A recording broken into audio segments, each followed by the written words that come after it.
Hello, my name is Irene and I'd like to welcome you to my channel. I'll talk about some books and hopefully I can give you a few good recommendations. Before I get started, I would just like to ask you to please like and subscribe. I would really appreciate it. So today, I'm going to be talking about my 5 favorite tropes in books. And then next month, I'm going to talk about my 5 least favorite tropes in books. So I'm really excited to do that. This is going to be fun. I picked a few tropes that I felt like weren't that common that people say that they like. So hopefully you enjoy this. One of my favorite tropes is a magic school or some kind of school that you don't typically see. So for example, I just read Skyward and that had like a flight school and I loved that. I loved it so much, just watching her learn alongside her of how to do things like fly spaceships, you know. It's something that, you know, I will never get to experience. So I really love that and learning that with her. I also, you know, love magic schools or maybe even like assassin schools where someone is learning to do something that you don't typically see in everyday life. You know, magic school like Harry Potter or I can't really think of an assassin school on the top of my head, but there are plenty of those and I just find those so fun, like learning with the characters, like how to do things, or even if it's like in the book Sky, where these kids are like learning with this man on how to kill these people, but it's not really a school, it's just like 2 people like following someone, like learning how to do that. I just love learning with characters how to do new things that aren't just, you know, the boring school we see every day. I really enjoy that. My second favorite trope is walking or traveling across the world. I have seen this so many times and I feel like a lot of people find this boring, just watching characters like walk and then all these like crazy stuff happen on the journey, and I can name like several books where this happens, like The Wheel of Time, Lord of the Rings, even though unpopular opinion, I don't really like Lord of the Rings. It's hard for me to get into, but it has that, and I like that aspect of it. Or just like Harry Potter and like the last book, and he's like walking across like the worlds, like finding things, and I love that when it happens in books where or a runaway, you know, they run away from home and then they have to like live on their own, you know, even if it's like a contemporary type of book and they just have to survive. I love watching that, like watching them have to survive and find places to stay and live and all of that. I find that so much fun. So any books where people are on the run or something along those lines or some sort of adventure, I think that's just so much fun. I don't know if that's necessarily a trope, but in my opinion, it kind of is. Because it happens in so many books. It's a common thing that happens and people either like it or dislike it, so I think it's a trope and I really like it. My third favorite trope is an object that has feelings and emotions.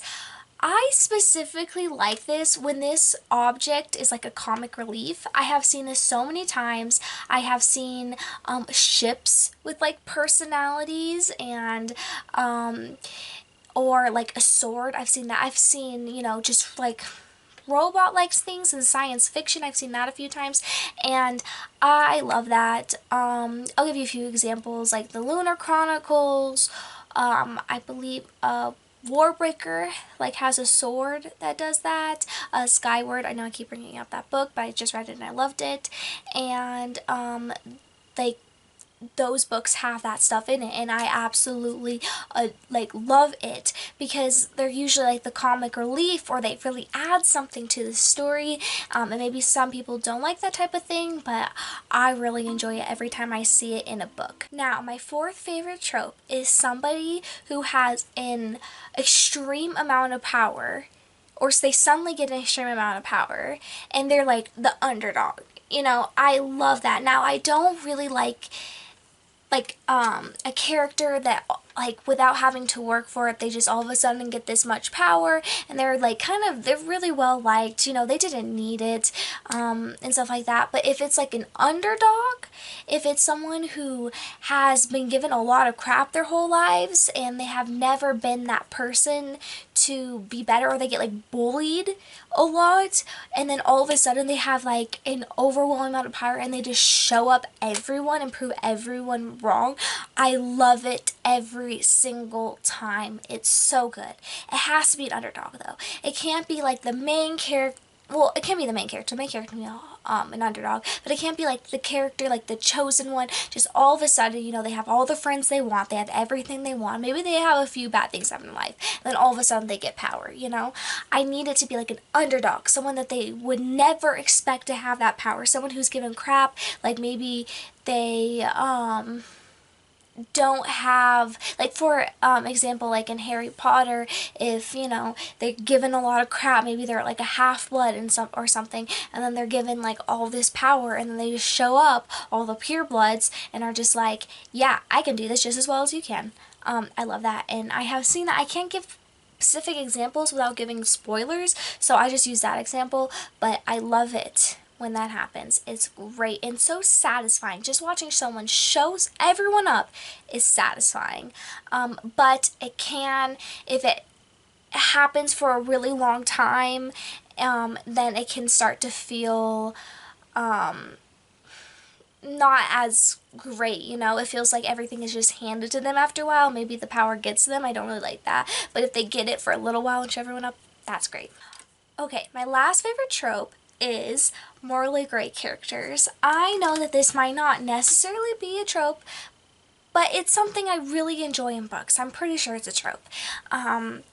It's something that I have seen in a lot of adult fantasy, and I don't see much of in young adult fantasy. Not as much, maybe sometimes. And I just really like it because it's the truth. It's the truth. There's no one in the world, in my opinion, they're just like a plain good person that's never done anything bad in their life, who are just like good, great people, you know.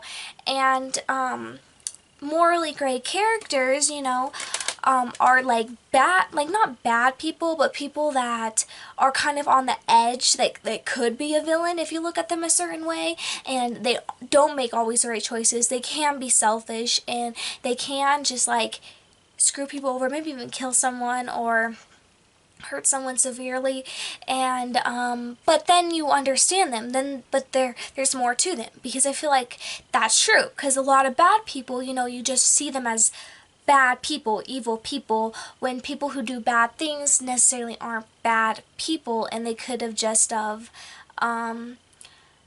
made bad decisions. And I think that is what morally great characters show.